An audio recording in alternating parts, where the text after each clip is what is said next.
तर भाई मी निघालो 40 ते 45च्या स्पीडनं मस्त थंड वातावरणामध्ये आमच्या ह्या 2 गड्याईसोबत. तर आम्ही दोघं तिघं चाललो भाऊ ताईच्या घरी काहून कारण का रक्षाबंधनसाठी. मग त्याच्यानंतर भाऊले लागते मधातच सू. मग हा म्हणते मी सू करतो म्हणजे झाडाझुडा आहेत. म्हटलं ठीक आहे. मग मी याले दाखवतो हे पहा म्हटलं हा इकडं जाते म्हटलं माझ्या मित्राचं घर पण आता काही जाऊ नये म्हटलं त्याची इथं. पण आपल्या दुसऱ्या मित्राची इथं जाऊ म्हटलं. मग त्याच्या घरी आलो तर पाहून घ्या त्याच्या टेरेसवर पहिले काहीच नाही पाहिलं आम्ही. मस्त बड्यापैकी गावाचा नजारा पाहिला. मस्त रोडटच घर आहे आणि बड्यापैकी मस्त झाडं झुडपं आहे. म्हटलं एकच नंबर राहिले का म्हटलं कायले तू अमरावतीत येतो म्हटलं.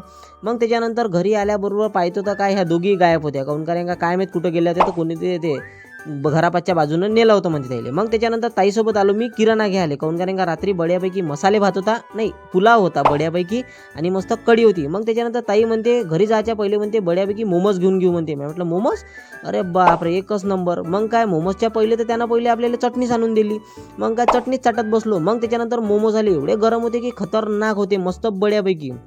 मग काय प्रतीक म्हणते मी पहिले स्नॅप काढतो. म्हटलं तू स्नॅप काढ तोपर्यंत मी चरून घेतो म्हटलं. 4-5 चरून घेतले बड्यापैकी. मग काय तू स्नॅपच काढत राह म्हटलं. मी चरूनही घेतले 4-5.